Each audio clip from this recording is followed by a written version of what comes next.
G'day and welcome to the Hunters Campfire Podcast. My name's Mark and along with good mate Ian, we're here to help with all things hunting. If you're looking to start but don't know where to begin, you want to make the most of your next trip away or even plan that hunt of a lifetime, we've got something for you. You'll find our podcasts on Apple, Google, Spotify, Amazon and plenty of others. And if you want more, head over to our YouTube channel, The Hunters Campfire, where we have plenty of how-to and hunting videos along with the full video production of every podcast. Don't forget to like and subscribe, and good hunting. We're live on YouTube and we are live on Facebook. Good evening, gents. We are live. We're live. But I thought the technology has worked for us so far. So far. I'm over there. Can you see it? Yeah, I can see it up there too. So let's kick into it. There'll be people popping in, dropping off, popping back in, dropping off throughout the whole session. So we won't wait for anyone in particular. So we'll just go straight into it. Zeb, welcome back. Thank you for joining us again. I know it's only been a fortnight, but there was so much fun content that was floating around after our podcast. We thought we'd run round two really quickly. So thanks again, mate. Yeah, no worries at all. Thanks for having me. No, that's good. So we'll skip the usual round the grounds because there's a whole bunch of fun and antics and things that we've sort of had an offline conversation about with Zeb. We all know him for his Sambar business here in Australia and the work that he's done with loads of people and the YouTube content. But there's a backstory to Zeb that we found out a little bit later on that we'd love to share. So we might just throw straight into that, mate, and start. Well, we're throwing you questions that we haven't even spoken about yet. So let's start off with a crazy, wacky something that has happened somewhere around the world. There's a broad subject for you. Hit us with it, and we'll get into it. A crazy, wacky something. So I suffered a major panic attack, anxiety attack on a trip over to Alaska. Never had one before. Oh, wow. Didn't know I was having it. And it was an experience that wasn't very fun. And it just hit me like a wall.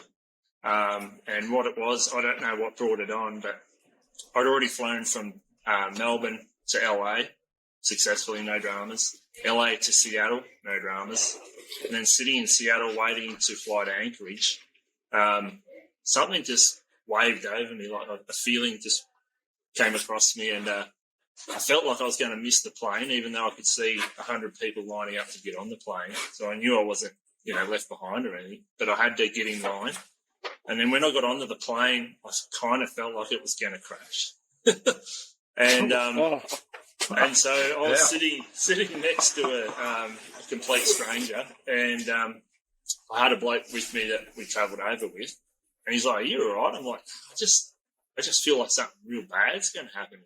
And so this person that's sitting beside me starting to freak out because I'm agitated, and this is like on the anniversary of 9/11 too, mind you. So there was probably a bit of angst about flying. And anyway, so here I am, sort of trying to get my head straight. And as we go and taxiing out onto the runway, I was like, I just need it to get in the air and I'll be right. And so I'm sort of willing this plane to get off the ground as we taxi and, shooting down the runway. And then I'm like, "Come on, you guys, get up in there." Anyway, he got up and I know the person beside me was thinking, "Who is this lunatic with his strange accent?" That's right. Who's this bearded shaman with his funny accent? Oh, well, I didn't have a beard back then. I only had a goatee back then. But anyway, it was still pretty wild. And anyway, it was only, from Seattle to Anchorage, I think it's only a couple of hours flight, 2 or 3 hours maybe. And the only way I could stop myself from feeling like something bad was going to happen is I started pinching the back of my thigh, just pretty hard. And when I felt the pain, my head would clear out. And then I had the same trouble landing. And then once we landed, I was fine. It was all good. And anyway, so we had a couple of nights in Anchorage before the guide picked us up there. And I remember having a shower and And I looked in the mirror and I'm like, what is that? And down both the backs of my thighs was just little pincer marks where I'd pinched myself, completely black bruises. And, so that was when I was 26, and I'm 41, and I've never had another one since. So, and I don't know what brought it on, and I don't understand what it was, but it was a panic attack for some reason. And you haven't had that issue since then? No. So it was like one of those things like, what's going on here? And then, you talk to people about it and you're like, oh, you definitely had anxiety or a panic attack. Mm. And I had no idea what brought it on. Yeah. Anyway, what were you chasing in Alaska? So we had tags for brown bear, grizzly, wolf, Dale ram, Rocky Mountain goat, or Alaskan mountain goat, wolverine. What else? No, that would have been it, I think. Yeah. So we had tags for, you could use the higher tag to shoot a lower animal. So like you could use a grizzly bear on a goat or a sheep because they're the same equivalent. So I had a grizzly bear tag and a goat tag and a wolf and a wolverine. Yeah, and the other bloke had a sheep, goat, and a wolf, I think, as well. So. But, and how'd you go? Yeah. So, we both got grizzly bears. We both got goats, and we missed out on everything else. We had a pretty good red hot crack at Del Ram, but, no good. But, it was a serious hunt. It was 13 days backpacking, and it was in a no-fly, no vehicle access area. So it was in the Chugach Range of Alaska. And so, we basically parked up the big camper trailer, big camper truck, on the back of the big F-350 thing, and scooted up a massive big mountain and down into another range for 13 days in the wilderness. And, like the full story will take up 2 hours, I reckon. But it started out with reasonable weather and flat camping spots, and it ended up in 2 foot of snow and no flat spots. And we actually ran out of food on that trip because we only took about 9 days worth of food with us because there was supposed to be a food stash in there. Turns out we couldn't find the food stash because of the amount of snow that had come in. And it was a white drum. It was covered in snow, and the guide couldn't find it. So we're at that stage, we were 30 kilometres in from the vehicle. We had both our bears down and one goat. So we had to our plan was to get to the food stash and then hike up over a bit of a pass through a saddle and then drop down onto a river and get picked up, because we had a sat phone, get picked up by a friend in a jet boat. But the guide couldn't find the food stash, and then because of the snow that had come in and with that wind, it had put a cornice on the saddle that we're meant to go through, so the snow was actually over inverted. Oh shit! So you're trying to climb up it, and then it gets to a point where you can't go past vertical, and it's actually the fear is that will shear off and landslide down on you. So the guide called it as, we can't do it, it's not safe. So we had to hike out. So that's when we'd run out of food. And we had 30 kilometres to walk back to the vehicle with 2 bear skins, skulls, and a goat skin and meat. So about 50 kilos is what we were carrying each, because we also had our hiking gear and our rifles. And we did that in 3 days. We did 30 kilometres in 3 days in about 2 foot of snow most of the way. And it was physically demanding, but more than that, it was mentally draining. And because the fun had sort of stopped and it was just, we had to get out,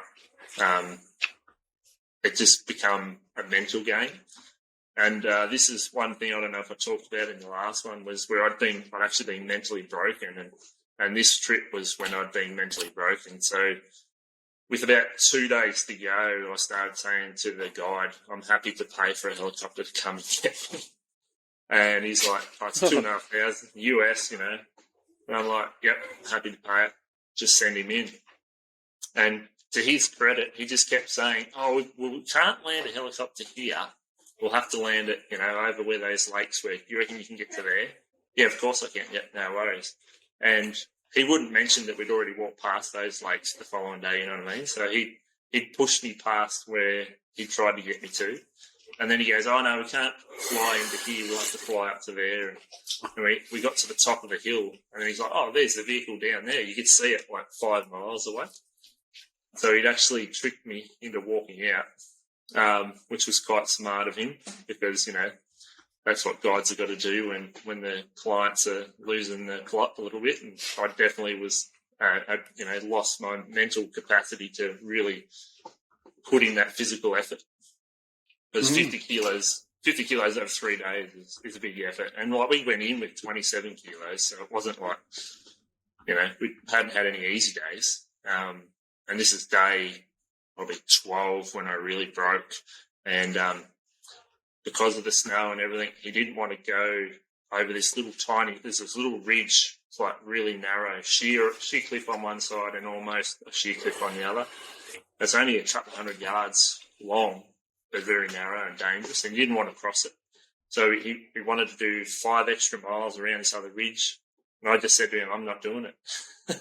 I said, "We're going across there, whether we die doing it or I'm going to die that way anyway because I can't make it."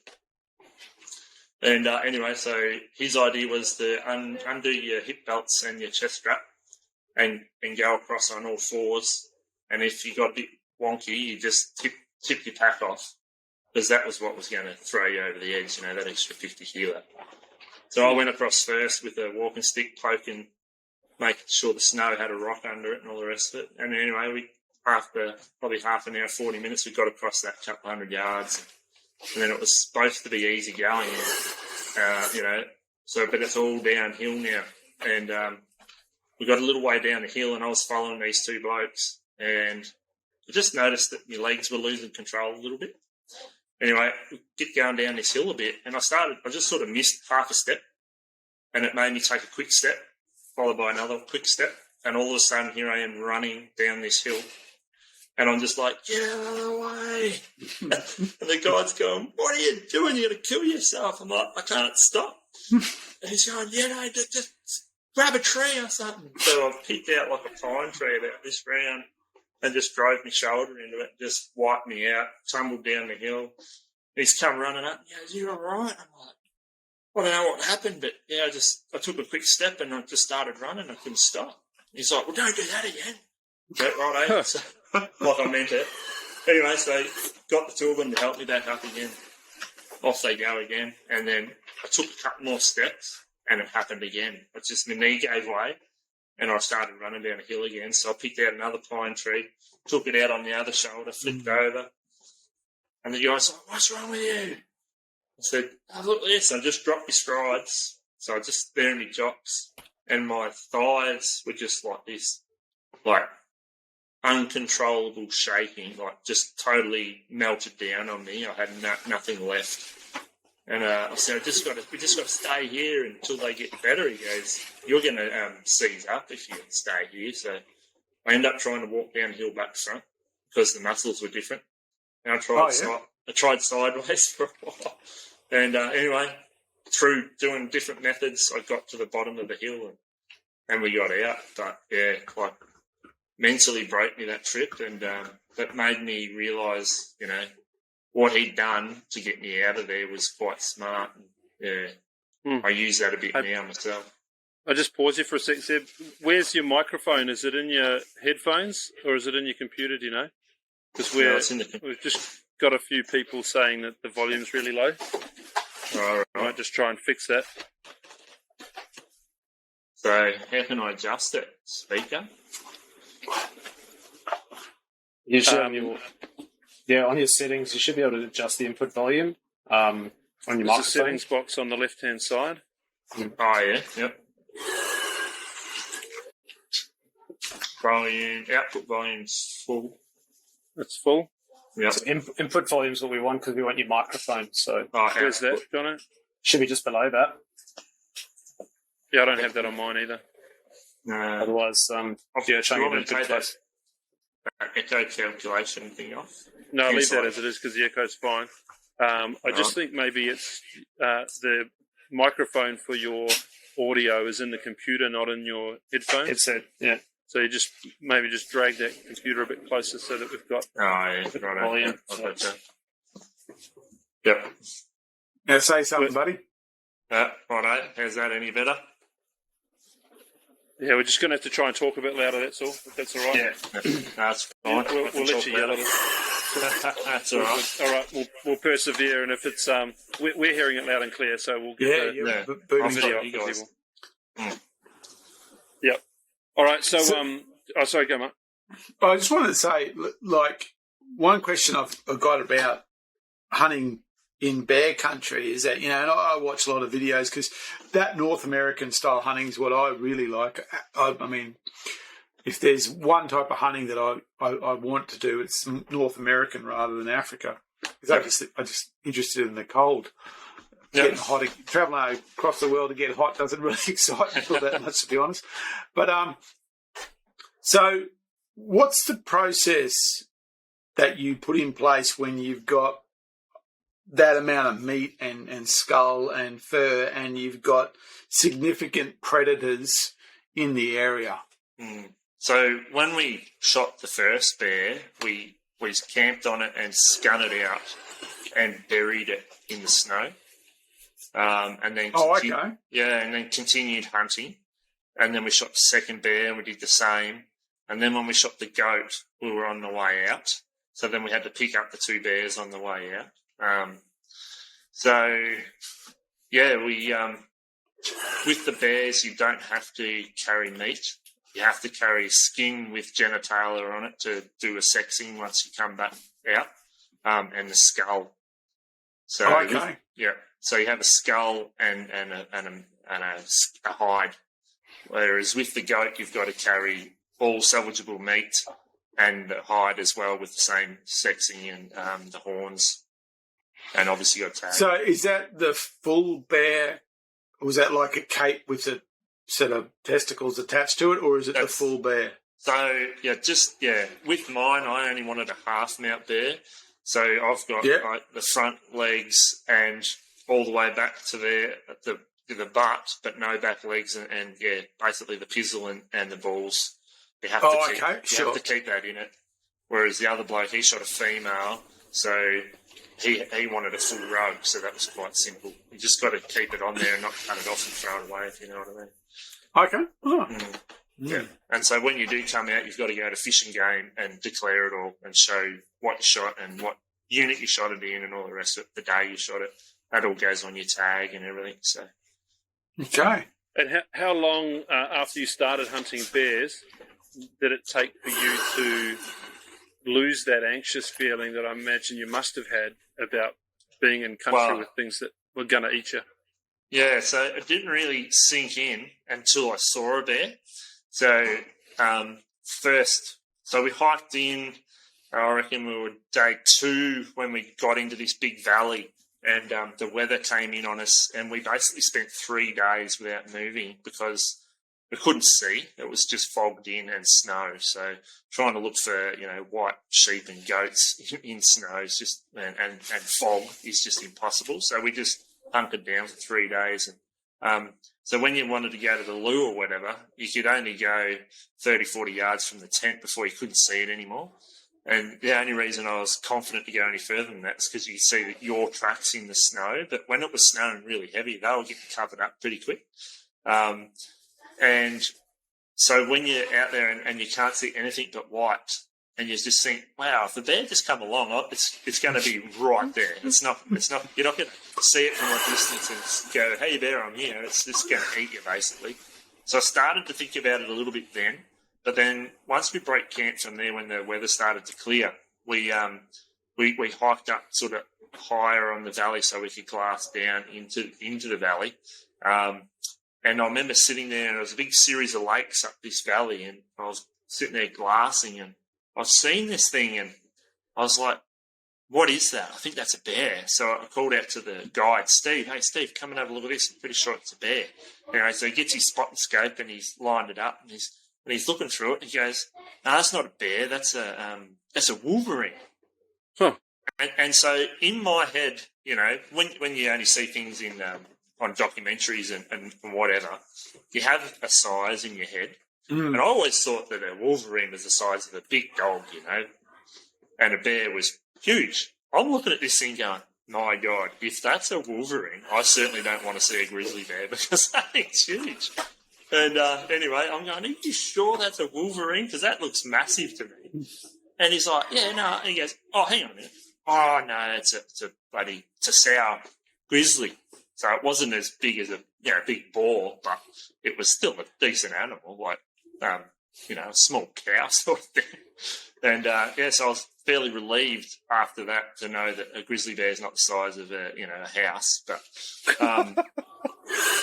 so that was like when we got to see that one for the first time, I was like, oh, it's real. These things do live here. And because it's not an area where you see, dozens of them.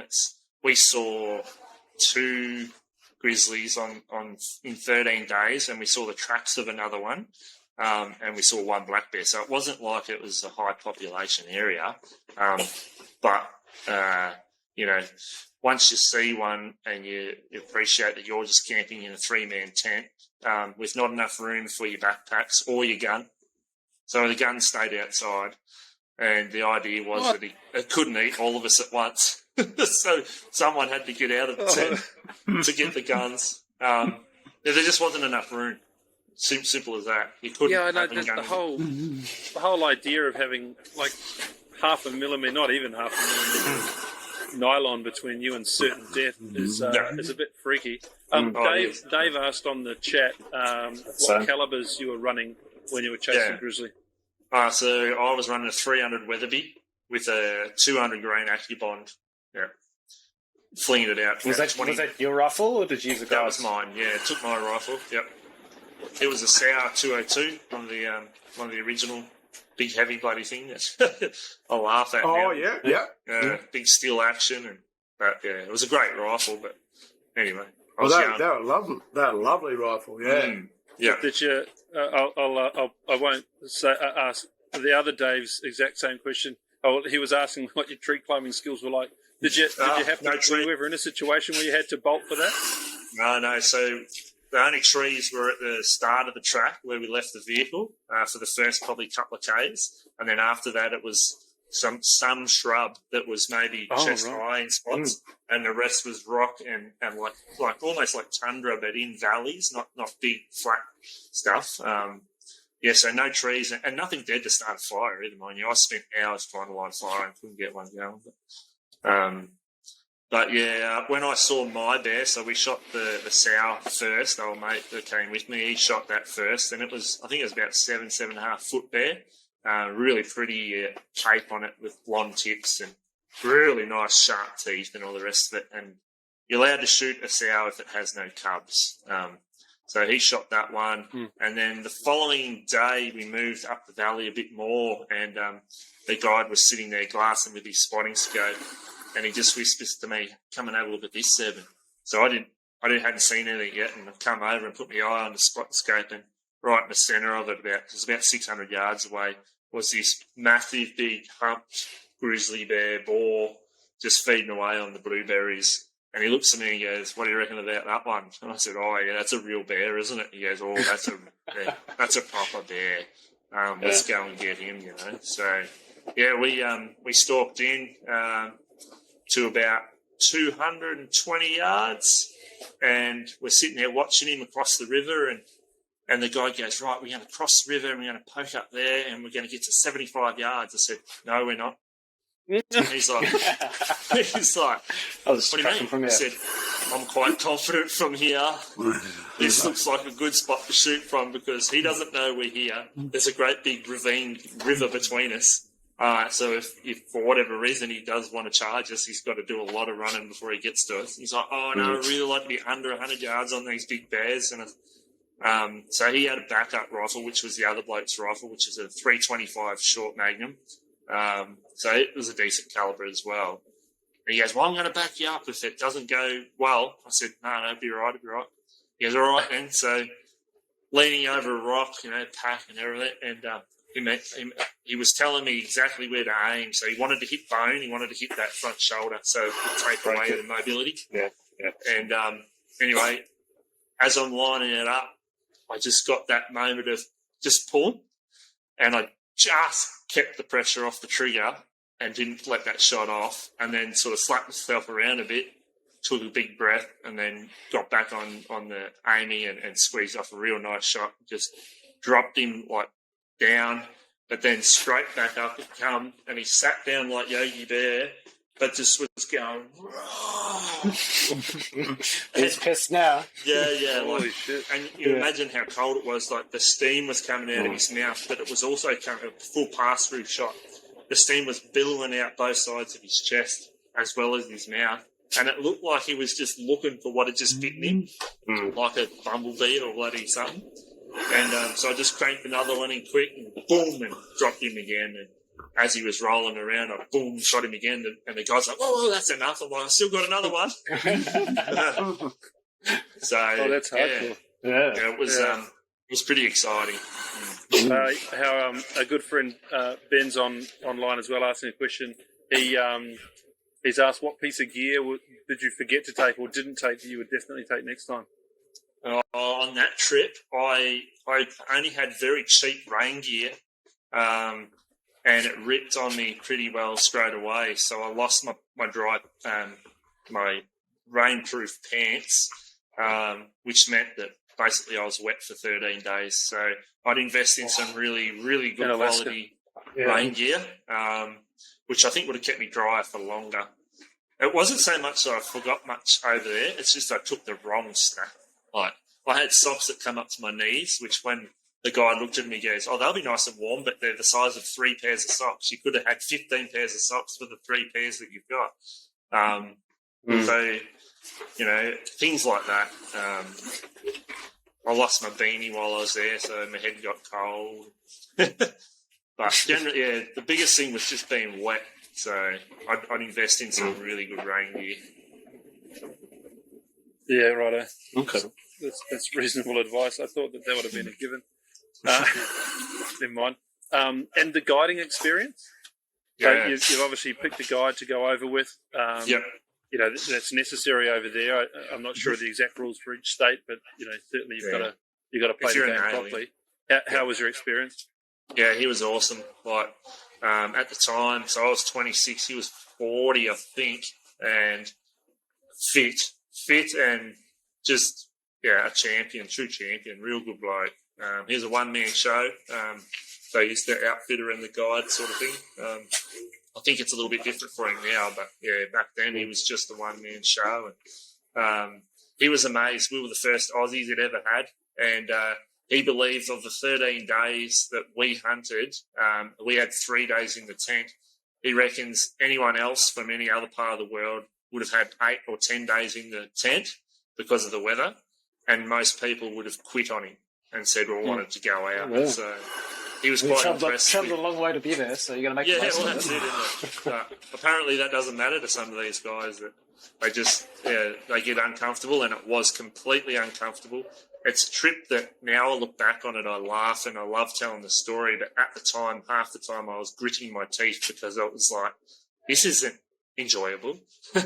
Being wet and having snow on your head and climbing into your sleeping bag and it's moist because of the condensation inside a 3-man tent with 3 men and just constantly a stage of wet. No way of drying out. It was an experience. And how did you go about finding that outfitter? So the guy that I went over with, he was sort of right into international hunting and swap hunting, and he'd done all the research basically and invited me on that trip. So basically I didn't really have input into choosing him, but I ended up ringing him before I put down the money, and he sounded like a good bloke and his website and all the rest of it. But he actually did us a bit of a deal on a longer period of time for the same sort of money in between hunters. So we actually hunted with him for 21 days all up. Oh, wow. Unreal. Dave's asking whether you ate much of the game that you shot in the field. So we ate a little bit of the goat, but actual part of the rules with fish and game are you're only meant to eat the meat for like survival reasons. Oh. Because what you could do is say you shot a goat, you could say you ate it all in there. And so when you come out to fish and game, you've got no meat, and you say, I ate it. Well, how do you prove that? So basically, I think you're allowed to eat a portion of it, but you're not allowed to eat the whole lot. So we ate like the tenderloins and that sort of thing. But to tell you the truth, the goat wasn't a very nice thing to eat. It was a big old stinky billy. But when we were hungry, it was good. That's right. Actually, another part of that story, you talk about weird and wacky things. So when we were walking in, before we ran out of food, we found a stash of food, but it was someone else's. Well, we found a drum. And on the way out, we'd been out of food for a couple of days. So basically, we're living on some porridge in the morning and just a couple of chocky bars for the whole day and no meals for at night time. So we're getting pretty hungry. And sounds like survival mode to be eating the meat, Zeb. Yeah, it was close. Yeah. And I was asking the question, but he's like, not yet. Anyway, basically, we come past where this drum was when we'd walked in, and I said to Steve, I said, hey, isn't this where that drum was? And he goes, yeah, I think it was around here somewhere. So I was like madly scurrying around looking for it. I found it, and I spun the lid off, and I was, what's in here? There's something good to eat, surely. These people are going to have something here. And I had a phone number, so we're going to, once we got out, we're going to ring them and tell them that we'd eaten their food so that they didn't get in there and have no food. But I pulled the lid off and I pulled out like a camera tripod and some garlic salt and some batteries. And then right down the bottom, there was this big Willy Wonka bar, right? And I've gone, jackpot. So I've ripped the lid off this thing, and it's like a massive Kit Kat, like the size of a book, So I'm snapped the bit off, and I'm eating, and I'm going, oh, tastes a bit like plastic. Anyway, the guy goes, oh, what is that? And I can't remember the name of this chocolate bar. He goes, oh, that's his favourite. Give me a go. So I snapped him off a bit and gave him a bit, and he's gone, choo, spit. And he's gone, don't eat any more of that. I said, why not? He goes, it's not meant to taste like that. I said, I know, but it's food. Yeah, it's calories. And it's calories, Anyway, he goes to me, just check the use-by date on that as I'm mowing into the next bit. And the other bloke is like, I'm not eating any of that. It was still brown. It wasn't white or anything. Like the chocolate still looked good. But it just tastes like plastic, really. Anyway, so I think there might have been a little gas canister in there, and it sort of had a little bit of that gas taste to it. Anyway, I'm chewing away. And I'm looking at the wrapper, like this, and I'm going, well, where is it here? Oh, use by date. Here it is. And mind you, this is 2008, September 2008, October. Might have been October. Right, it was late September 2008, and it said used by 1996. Oh, Jesus. So it was 12 years out of date, and I ate the whole thing. And the guy came, and he goes, you're going to get crook. I said, I've got iron gut, I'll be right. And anyway, later that day, I was getting these mad bubbles in my gut, but nothing ever happened. I kept it down. And I suppose it was chocolate, so it is 100% preservative. So there's really nothing that can go off in it. And it's should be cold enough. It doesn't cold enough 10 degrees there. Yeah. That's right. Yeah, it's just old sugar. Well, it goes to show. While we're the Daves, we've got two Daves here. The Daves are pretty keen on the food subject. Well, Willie's right. I do have a world famous goat curry recipe that would have sorted out your old Billy. We'll leave that one where it is. But did you get to taste the bear meat? I don't think you covered that. No, so we didn't cut out any of the bear meat on those bears. We took the skulls and the skins. But I did eat bear sausage at the guide's house for breakfast. And I don't know, it's a bit like venison sausages. Everyone raves on about venison sausages, but it's really the pork fat that makes the sausage, not the venison. It's just a filler, really, isn't it? So I didn't think that the bear sausage was anything special, but it was definitely edible. And I think what the guide said was if the bears are eating berries, they eat all right. Not his favourite. But if they're eating fish, like salmon, don't touch them. They stink and you can't get the smell out of them. Yeah. And because bear's got to be cooked properly because of the trichinosis, doesn't it? It's got that parasite in it. Yeah, so being a predator, I suppose. Yep. Yeah, they talk a lot about that.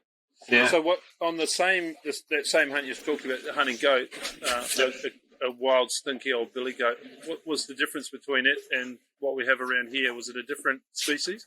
Was it one of those big white? Yep, big white Alaskan mountain big goat. white ones, eh? Yeah, with the little horns, little pointy ears, similar to a chamois, but sort of straighter. Yeah. No little. That would have been cool to see.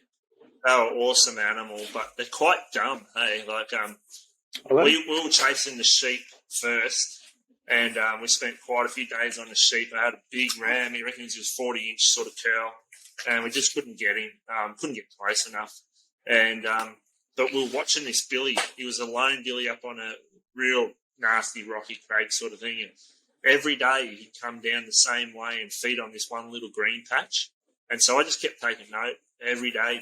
I said to the guide when we had a couple of, failed attempts on this sheep, I said, I reckon we can get that billy. And he goes, oh, no, he lives right up in that stuff there. I've seen him for years. And I said, yeah, but he comes down to there. I reckon we can, we could kill him there. The biggest trouble was retrieving him. And I said, I reckon I can get to there. He goes, oh, so we looked at it on the topo maps. And anyway, he goes, I think you're right, actually. And so we set about this plan, but the problem was where we'll camp, the billy could watch us. And what he would do is when he saw us coming out of the tent, he'd just go high up onto the craggy stuff where he was safe. Like you could have shot him probably, but you'd never recover him. And so our plan was, Steve's plan, being the smart man he was, he goes, goats can't count. So what we'll do is we'll sneak in as a group in plain sight. So we snuck in until he started to get a bit antsy, and then he stashed me under a rock, and then the two of them walked away, and the goat, no joke, went, oh, they're gone. And he got all happy again and come back down to his little spot, and I was hiding behind a rock. And so all I had to do was slip in a little bit closer. I think I shot him at 70 yards at the end. And just dropped him on the spot on his nice little green bench where he'd been feeding every afternoon. Yeah, so it made a real easy recovery for what a mountain goat hunt should be. It wasn't that at all. So. Okay. One of the other questions was there was another one about the taste of beer meat, so we've covered that. But did you have any dramas bringing any of the goods back through customs into Australia? No, so you got, with the bears, you have to have a CITES permit, which is a permit to import certain species back to Australia, and it will be different now because I think a lot of species have been removed from the list. But basically, with all the right permits, and we dropped all the trophies off at over in the States, it's just mad. Like you've got these huge, big tanneries that just deal with and process all the trophies. So they clean all your skulls and bleach them all up, and they do all the, splitting of the skulls of your deer and clean up all your hides ready for mounting. So we did all that over there, and they shipped it to us in a big wood box, basically.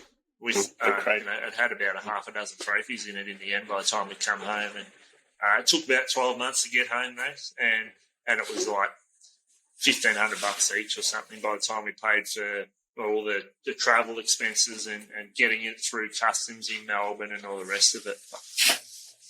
Yeah, so it's not a drama if you got your ducks in a row with your paperwork. It's all paperwork. That's all it is. Yeah. Oh, good. We might switch topics. Still in Alaska, I think, or BC maybe. You've also chased elk. Yep. Over there. That's something that most of us have on a hit list, I think. That's high up on mine. Yeah, it's right up there. Talk to us about that. So after Alaska, we separated, me and the other bloke, and he flew to Alberta and I flew to British Columbia. And he went off chasing moose, I think. But I flew into a little town called Cranbrook in British Columbia and went with, what was their names? Ultimate, I don't know, I can't remember now. But anyway, an outfitter there, chase elk, muley and whitetail. I had tags for all three. And, yeah, so got to a lodge. Now, this is something I want to talk about is be very careful what you buy when it comes to an international hunt. So with this hunt, I'd talked to the outfitter, I'd looked at the website, I'd read everything, I'd had a couple of good chats with him, and he sold me this hunt, and I'm not going to blame him, but he sold me this hunt as a remote-style horseback hunt, and he had a concession of an area, 1 million acres, say, like massive big area, that he was the only outfitter that could hunt it because that was his concession.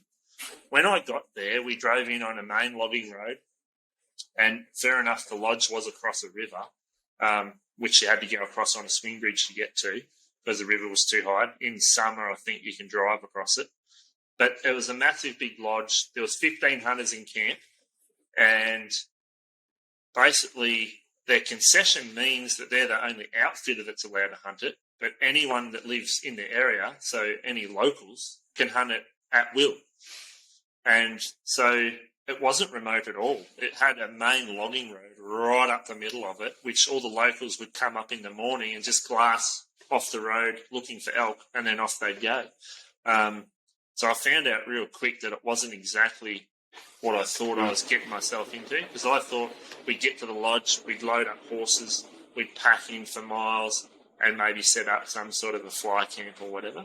But it wasn't like that at all. So I got a little bit disappointed early on because the hunting was literally driving around in the truck on these logging roads and glassing from the road high up and trying to find elk high and then hiking up after them. And it was taking 3 or 4 hours to get up there. And then by the time you get there, they're gone. And we did do one overnighter, but the weather turned on us and we couldn't see anything in the morning. So I think after I was hunting there for 9 days, I paid for 9 days. On day 6, I said to the guide, who was a young bloke, 26, he was a baller maker by trade, same as me, and never shot an elk in his life. He said to me, I said to him, I think we need to backpack up onto the hill and stay there for the remainder of the trip. And he's like, do you want to do that? I said, I want to kill an elk. And I think that's the only way we're going to do it. I said, we're wasting too much time going up and down this bloody hill, chasing these elk. He goes, oh, well, we can do that. That's all right. I just thought you'd want to come home to the lodge and have, because you'd have a roast meal every night and a hot brekkie in the morning and a thermostat bloody cabin to stay in. I said, nah, man, I've just come from Alaska. I'm ready to go. And so that's what we did. We actually ended up packing up some horses and we were going to go a bit further up and camp on the top because basically we're seeing all the elk up high, but we're coming from the bottom every time. And it was just hopeless. So, yeah, we hiked up to the top and started actually hunting. And, yeah, that's where it all happened up there. So you got a moose then, an elk, did you? Yeah, so on the last afternoon of That happens a lot. Yep. So we'd been watching about, there was 2 or 3 cows that we'd been consistently seeing. But the problem with this area was it was like a migratory area where they rely on a big dump of snow further up into the mountains, which pushes all the elk down through this valley. And it just hadn't happened yet. So we weren't getting the fresh deer in every day like they do when the big dump of snow comes. So we've been seeing this sort of local little herd of elk cows. And I just kept their eye on them. And on the last afternoon, we picked them up again, and there they are, bedded up, and nothing happening. And we were sort of on top of the ridge, so we were glassing on this side where they were, then we were glassing on the other side, and then we'd come back to them, sort of to and fro all day. And with about an hour of light left, the guide goes, come on, we'd seen a couple of elk close back to camp. We'll go back and we'll sit on them till dark. Yeah, righto, no worries. So we packed up our stuff. I said, hang on, I'm just going to have one more look at those cows down in that gully, And I poked my head over and I could see it was about 800 metres away. I threw the binos up, and where these 2 cows were all day, there's this massive bull. And I don't know if you see him in the back there. Yeah, that's the one. Yep. That's him. Yeah. So to give the game away, but yeah, so there he is, and I've just gone, oh, big bull, and I've looked at the guide and gone, come on, let's go, and I've just took off running down the hill, flat out, 100 mile an hour, and I could hear him yelling at me, but I'm like, we just got to go. There's like literally less than an hour of light left on the last afternoon, and we've got to close that gap at least halfway. You know, like, I was probably confident to 500 back in those days, but not. I wanted to get closer, so we're just barreling down the hill.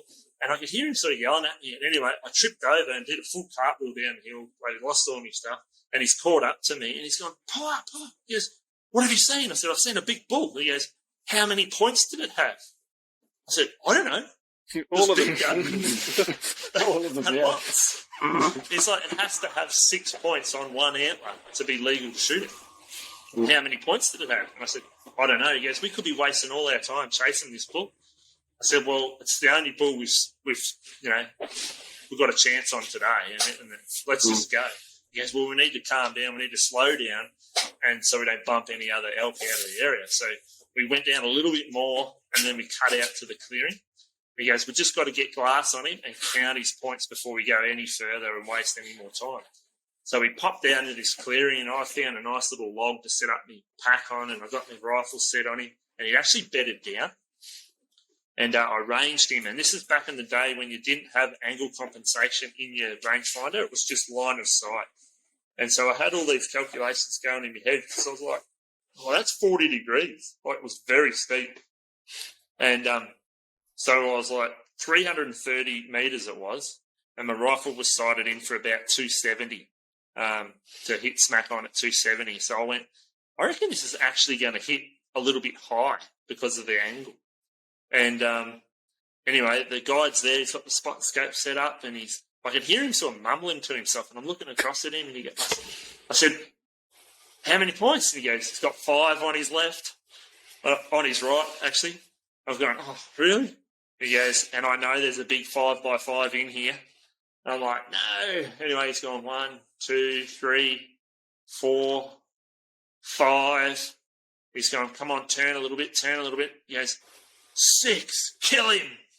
And I'm like, so he's legal. He goes, kill him, he's legal. So I'm like, righto, I've calculated, the bullet's going to strike, I thought, a little bit high, but not by much.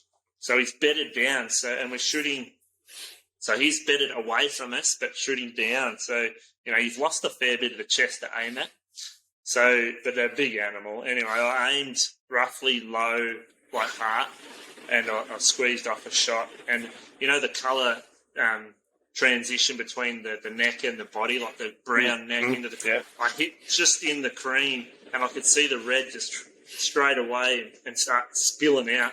So I cranked another one in, and before he got up onto his knees, I cranked another one in, and it hit like that far away. So bang, bang, straight in the chest. And the guide's just going, yes! Yeah, swearing, he's going off his chop.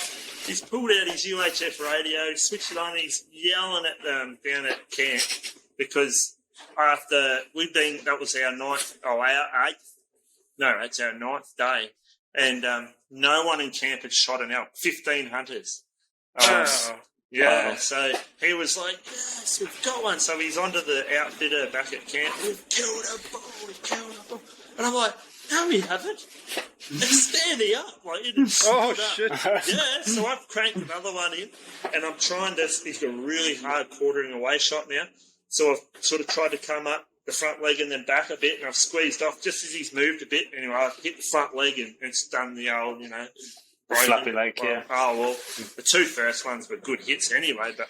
and then I just cranked the 4th one in, and as he's stumbling off, I just about there and whack, and I actually broke the opposite back leg,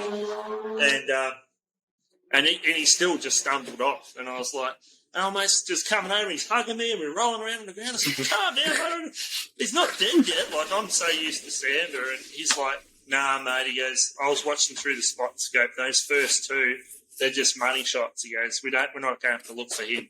Anyway, so at that stage, we're like 20 minutes of light left, and he's gone, to about 400 yards away now, 40-degree downhill. So we pack up our stuff and we start marching down there, and we get down there, and I can't find him.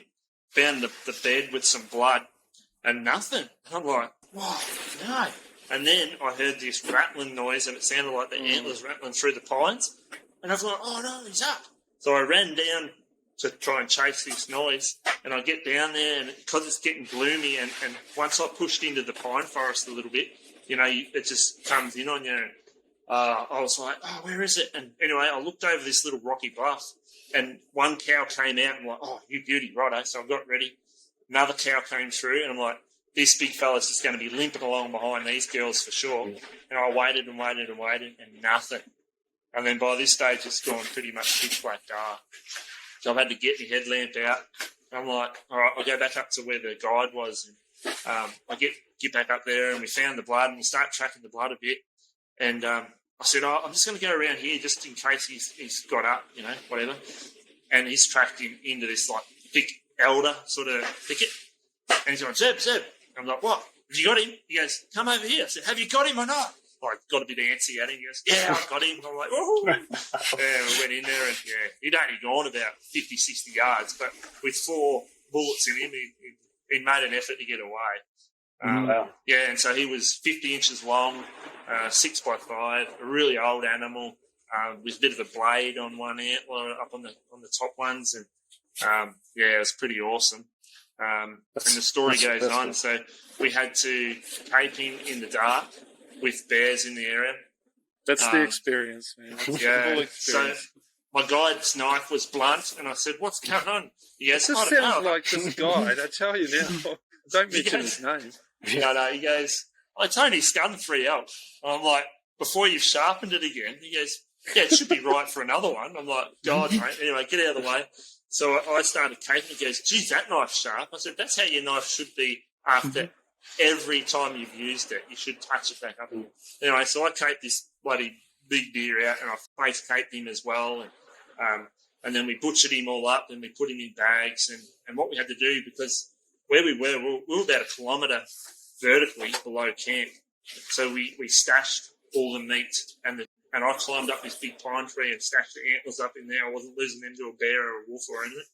So, and we had to leave the camp, leave the meat there. So we weed on everything and moved it away from the carcass. So we're hoping that if a bear did come in, it'd just go to the carcass and maul on that. And so by this stage, the big moon's come up, big full moon. And you didn't need headlamp anymore. So we're walking out in the full moon. And we get up right up high on top of the ridge where we camped, and there was a big game trail up there. And we're walking along, and there's snow up at this level. And we're walking along, and you could see where our boot marks were from the morning coming in. And walking along, and then all of a sudden, like the guide's in front of me, I pulled him up and said, "Hey," he goes, "What?" I said, "Have a look on the trail." And there was these big grizzly marks, and they were over our boot marks from the morning. No. And they're going the direction we're going. So we're actually following this bear, and like we're covered in blood. We stink. I got blood up to my arms like this, and it's all over my clothes. And so here we are following this bear track, and it's just starting to go into a pine forest sort of thing. And this is at 1 or 2 o'clock in the morning, mind you, because it took us hours to butcher the deer. And he goes, "Right, what we got to do is we've got to get bullets in the gun, because up until then it's like no bullets in the gun and all the rest of it. Be very safe." He goes, "You need to have a bullet in the gun with no safety on." I said, "What?" He goes, "So you don't have to remember to take the safety off, because a lot of people get shot by get mauled by bears because they're fiddling around their gun."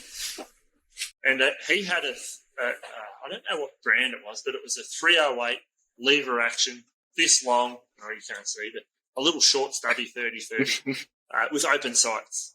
I know it wasn't 30-30, it was a 308. And I said to him, "I've got a 300 Weatherby with a red dot sight," and I'm looking, I'm like, I can actually see through my scope.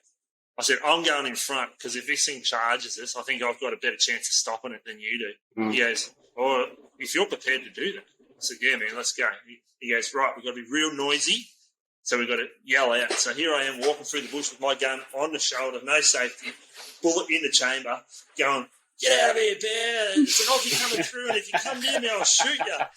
And so we made all this noise, and we're whistling and singing. And anyway, it was only about 200 or 300 yards through this bit of a forest, and then we popped out in the clear again, and you could see that there was nothing there. And then we pretty much come up onto camp, and So this is like 2:30 or 3 in the morning. All the water, we hadn't had tea yet. We're dehydrated. All the water in our packs had frozen. And so we lit this big fire to dry out our camel packs, right? So all our water is in camel packs. So I'm there just rotating my camel pack like this in front of the fire. And then I'm sitting near a rock. And then I look over and it's all shrunk. And I'd melted it. Anyway, I'd ruined it, but I'd defrosted enough water to get our dehydrated meals, going. And so we cooked up a feed and we had a feed. I said to the guy, I said, "Is it proper cold tonight or what?" And he goes, "Yeah, this is it. This is winter, Like at this stage, it was sort of middle of October, late October, I think." And I said, "Yeah, I think I'm going to bed fully clothed."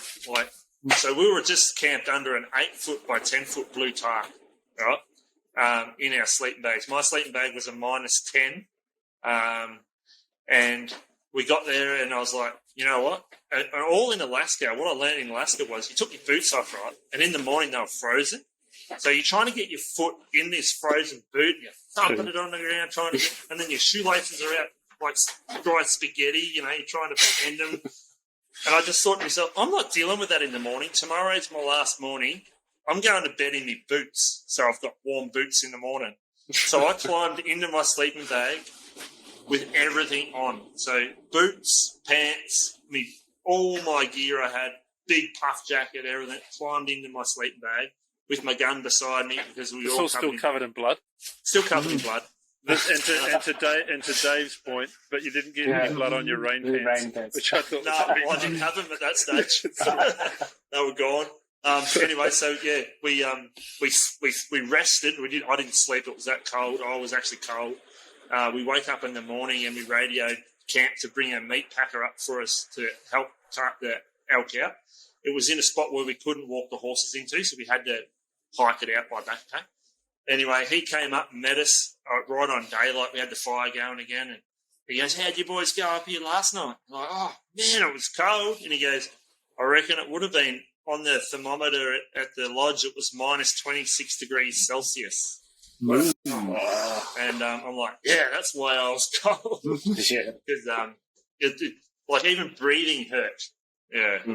Wow. That's unreal. That's crazy. I had minus 26 in Alberta when I was there, and that was so cold. I've never been so cold in all my life. Yeah, no, it's not a fun experience, is it? No. Hey, Ben's asked, give us a comparison, the size of elk compared to mature sambar. A sambar would be like a yearling calf if it was an elk.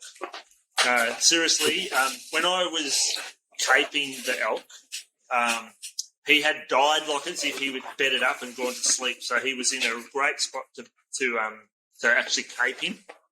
So imagine him just sitting there as if he was alive with his neck out, with his head down sleeping, say.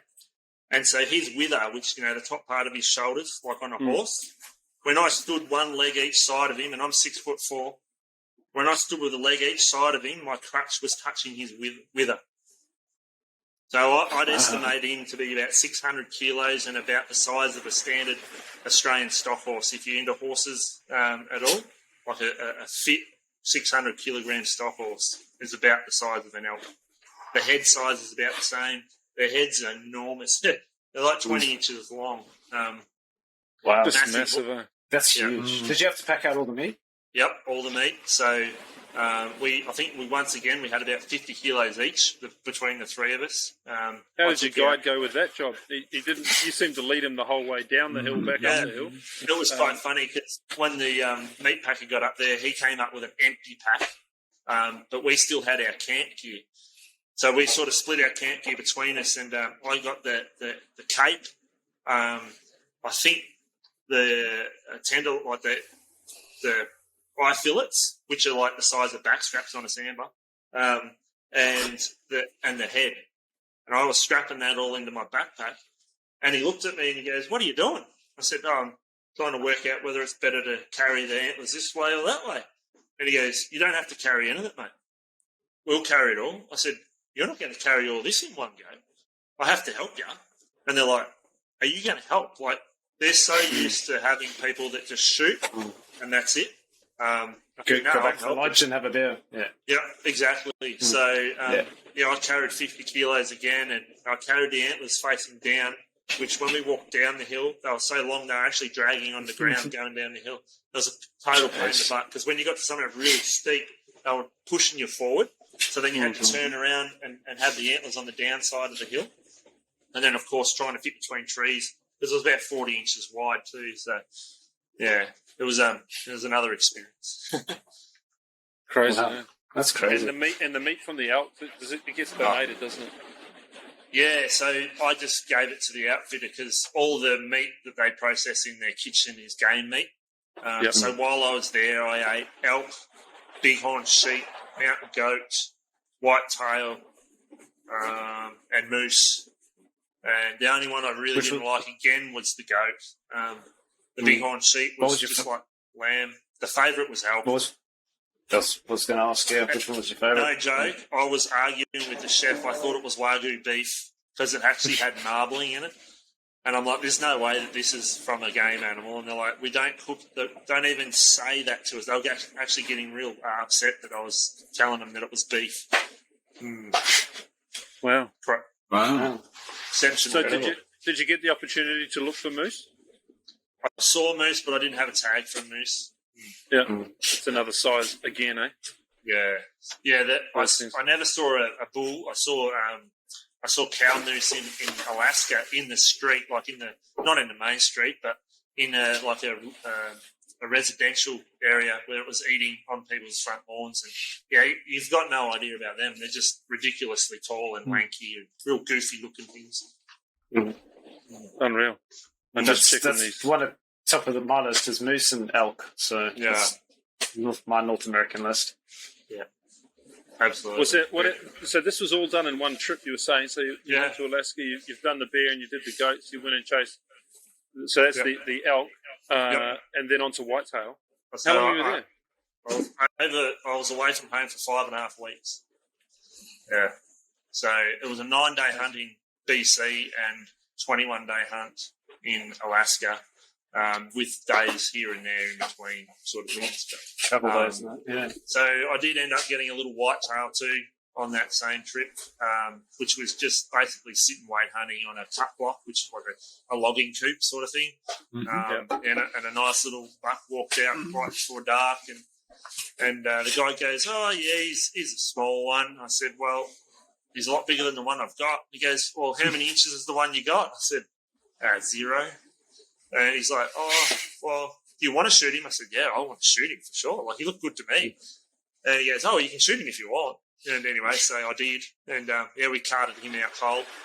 And we ate him over that trip we were there, and he ate like lamb. It was incredible. Wow. Like, it hadn't even been hung. Yeah, it was just ridiculously good meat. I don't know what it is. And did the guides organise all the tags for you? Yes. Yeah, on that one they did. So in the Alaskan trip, the guide picked us up and took us to Fish and Game and asked us which tags we wanted to pay for, because like a bear tag was $650 US. Like it's no small thing to buy a bear tag. And the same for a sheep. I think a goat was a little bit cheaper, and wolf was like 150, and then 100 or something for a wolverine. So you can spend quite a bit of money just on your tags, and there's no guarantee you don't get your money back if you don't get anything. You can't go and cash them back in. So those are just your over-the-counter tags? Yep. Yeah. The limited draw ones. So yeah. So the area we hunted in Alaska was, just it was nowhere. It wasn't limited access as such, but it was just a super remote spot that most people just don't hunt it because it's so hard. And I've actually seen one hunt on YouTube of the exact area. Like I could pick landmarks, and I think these guys hiked in like for 10 days prior to sheep season to get to their area. That's how remote it was. Okay. Wow. 10 days of hiking to get to where they wanted to start hunting. So it's super remote. It's like Victoria. Sorry, go. It's like Alaska's like Victoria size, like the state of Victoria with no roads in it. That's how big it is. It's just massive. Mm-hmm. Are you happy to share the rough cost of a trip like that? Not including your flights and things, but the actual on-the-ground costs? Yeah. So Alaska was $7,500 US for a goat hunt. So that was we paid for a goat hunt, and the mate paid for a sheep hunt. His was 10.5 for a sheep. Mine was 7.5 for a goat. But if you shot an added animal, you had to pay a trophy fee. So I paid for a goat hunt with a trophy fee on the bear, and the bear trophy fee was 6.5. So you add that up, and it gets dear real quick. And then BC was, I think it was around about 9,000 for 9 days. And you didn't have to pay the trophy fee for the 3 species that I'd nominated. I could shoot them. I only ended up with the 2. I didn't get a mule deer, but I'd paid for the tag anyway. So so you'd have to buy your tags on top of that. But mind you, this is in 2008. Yeah. So I reckon if you're looking at an international hunt over there now, I'd be budgeting for at least 20,000. You want to have some friends, eh? Yeah. Some friends over there would be helpful. Yeah. Well, it's the same cost as going to Africa, really, at the end of the day. You can go shoot a buffalo for 10,000, 15,000 US. So very similar cost. It just depends what you want. Do you want to shoot African big game or North American big game? Yeah. I think the experience that you get in Alaska or chasing elk in the backcountry would be it'd be something that it would be hard to replicate in Africa unless it was a proper ridge walking proper hunt. No. And they're very hard to pin down, really. Yeah, those African safaris, they're catering for, they're like that elk lodge that you went to. Everyone wants a hot meal, a hot shower, cold beers in the evening. They want to get pampered, and then go for a walk with their professional hunter and shoot a buffalo. Obviously, I'm generalising, but I think that's the majority of those hunters. That's what they want. They're not going to go, it's not, you're not like you're going to go climb huge mountains and go backpacking for 10 days to hunt a buffalo. What I found with the other hunters in camp in British Columbia is most of them hunt once a year. And they pay for a hunt, and that's it. They weren't hunters as such. And a lot of them just had rifles and went hunting once a year. Like not me, I was hunting every weekend. So it's basically like their annual holidays. Yeah. Yep. Once in a lifetime, some of them. Do you think that the effort that they put in was a big part of the reason why they didn't shoot a bull? But you're saying that you were one of 15, you're the only one of 15 shooting a bull in that camp. There's some disappointed hunters, wasn't there? Oh, absolutely. But they got told that they had to be horse fit to get there. So I was riding a horse once a week for a year before I got there. And one bloke, he rode a horse the first day and basically spent the rest of his 7 days in a vehicle because he couldn't hardly walk. It actually ruined his groin. You know what it's like to sit on a horse if you've never sat on one. Like, it will stretch parts of you didn't know you had. And that's what had happened to him. You know, he was an older bloke and he was on a father-son trip, and basically he ruined their once-in-a-lifetime trip because he wasn't horse fit. Just didn't do the prep. Or didn't put his hand up and say, hey, I can't do that. Because there was other ways around it. Yeah. And from a fitness perspective, did you do extra training? Did you just do your Samba training? What did you do to get? I did a little bit of Samba training. I'm not a gym junkie. I've never been in a gym in my life. And the funny thing, there's more story to this one, is just prior, probably about a week out from the trip, prior to that actually, I started doing a bit of cross training. My wife had a cross trainer, which is my girlfriend at the time. And so I started doing a bit of that, get fit. That's what I was going to do. I was going to get fit. And then I got really sick. And I didn't know what was wrong with me. I started spewing and the other end as well. And I ended up having to go to the doctors because it just didn't stop. And I'd caught this. Now, I won't pronounce it properly. It's like Catabalactica or something like that. And it's basically from raw egg. And I'd had a meal in town that week. And the doctor reckons that I'd basically caught this bug. And it's basically from this egg. It was like salmonella or some bloody thing. And I couldn't eat anything I ate. just came straight up or out. And so I was losing weight, and I'm a naturally skinny dude anyway. And I'd lost like 4 kilos. And I rang the guide in Alaska and tried to cancel or postpone. And he said I was going to lose my deposit if I did that, and I couldn't afford to do it. So I just had to get on the plane. So about the last week, I'd lost 4 kilos, and I hadn't eaten a proper meal for that time. The only thing I could eat was banana and plain white rice, just a bowl of it every now and again. If I ate anything with any fat or oil in it, I just straight out the end. It's like water, just incredible. So, no, I didn't do anything for the trip, but Alaska got me fit real quick because we started with backpacks and it was just every day. And when I came out of Alaska, I actually had black bruises 2 inches wide where the backpack had sat on me here and on my hips. And I looked like a biafran, like I looked like one anyway. I was sucked in the face. All my ribs were hanging out. You could see me backbone. And I think I got down to 76 kilos after Alaska. And I was usually around about 82. So, yeah, super skinny. But by the time I got to British Columbia, I'd recovered a little bit and I was just fit, like stupid fit. You couldn't stop me going up a hill. Yeah. A little bit like I was at the end of the hunting season, just gone. There you go. And from an equipment point of view, was there anything different that you were carrying or using that you wouldn't use on Sambar? Nowadays, everything back then was heavy. So 2008, I was carrying a Mont ripstop canvas backpack that weighs 4.5 kilos, just empty. And it was like 90 litres, you know what I mean? Like, so now I'm carrying a backpack that doesn't even weigh a kilogram. So, yeah, the gear back then is all still sitting in the shed, but it's just gathering dust and cobwebs. So everything nowadays is super lightweight, packable.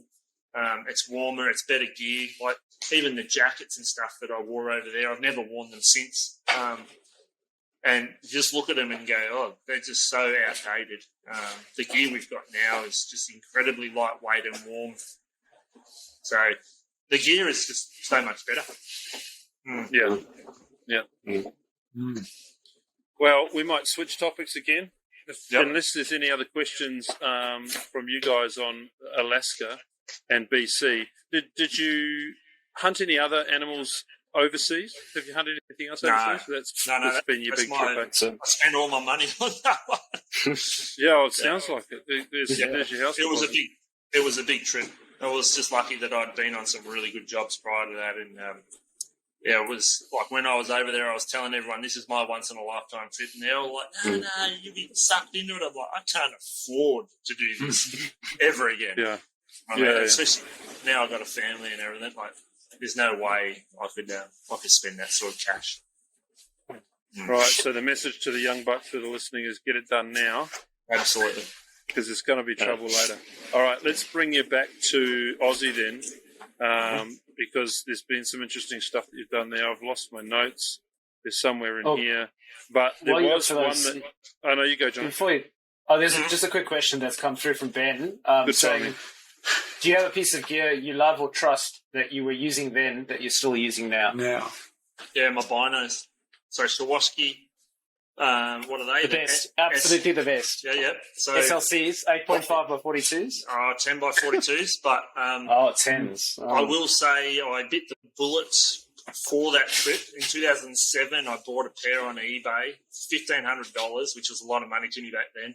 And I've still got them today. I had them refurbished 2 years ago, sent them back to Germany, and they come back looking like new. So I'd lost both eye cups, and I actually literally chipped the glass. So I asked to have new glass put in it. So they re-glassed it, re-gassed it, re-armoured it, put new eye cups on it, and they come back. And I could have sold them as new, and it cost me $850 to get that done.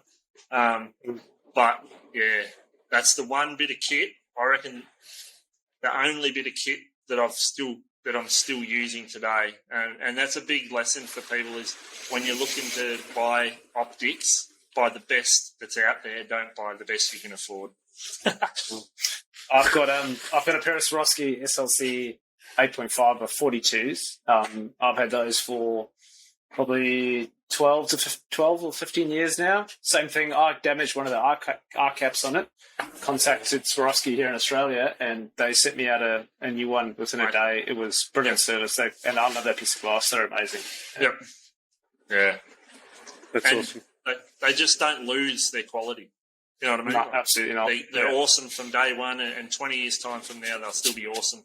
Even though Swarovski will bring out bigger and better things, but the quality of those 2007 binoculars is still awesome. So, oh, absolutely. And Ben just replied saying, "Great answer." He's just shelled out recently for some EL Rangers, which was a big purchase for him. So he's bought a pair of those. Yeah. So one of my things that I talk about in the presentations I do at ADA talks and that sort of thing is people ask me what binoculars should they buy, and I always just say if it's not Swarovski, a Leica, or a Zeiss, and you can't afford that, well, borrow the money, beg for the money, or steal the money, or just nimble it. Because eventually you're going to buy them. If you're going to stick into hunting, you're going to end up with a pair of those $2,000 binoculars around your neck eventually. Mm. Cool. I'm just soaking up the concept of spending more money on photos. All right, we're coming back to Australia. I found my notes, Zeb, so I'm just going to read this out, and then we will work through it bit at a time. Zeb says he's bow hunted exclusively for 4 years, taking sambar. All right, you've taken red and chital and fallow, along with all the usual pigs, goats, and foxes.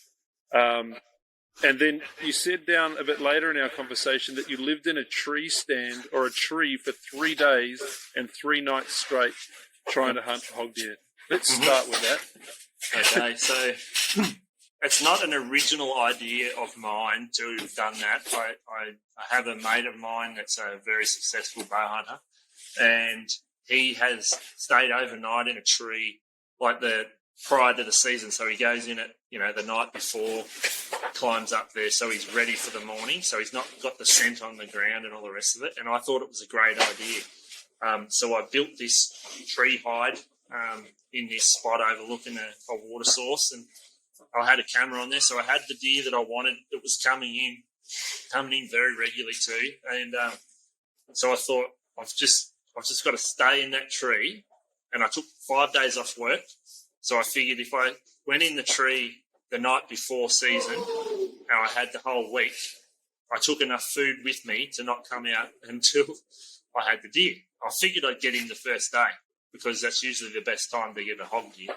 And anyway, so I hiked in at 11 o'clock the night before season opened with my swag, because I made this thing big enough to roll the swag out in.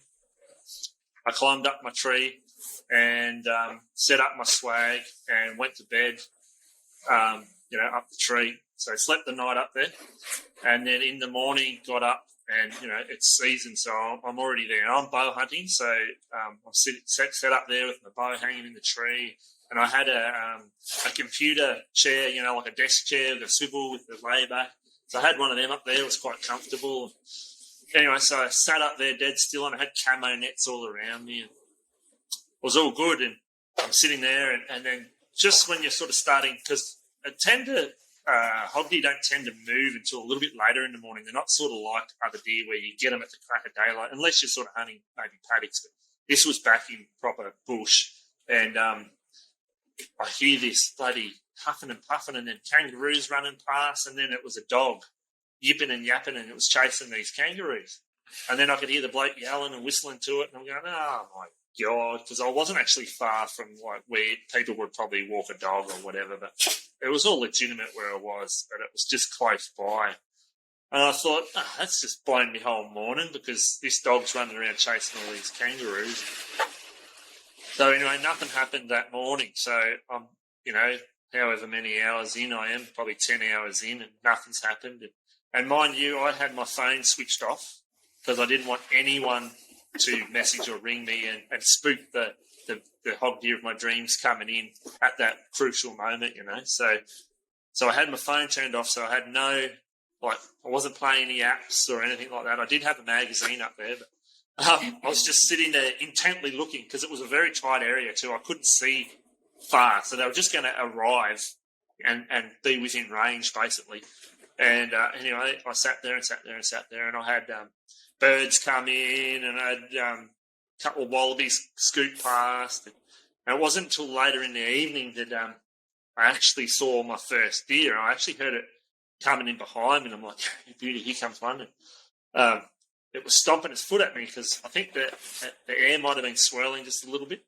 But anyway, it was a hind, and it was coming, and I was happy to shoot anything, mind you, because this would be my a first hog deer and with a bow. So, and this hind's come around, and just as it's sort of coming into a shooting window, this tiny little calf about the size of a hair come trotting in with it, and I'm like, I can't shoot it now, and so I contemplated shooting the calf because, that would be the morally right thing to do, not shoot the mother, shoot the calf. But it was so small it wouldn't have been worth shooting because it was literally the size of a hair.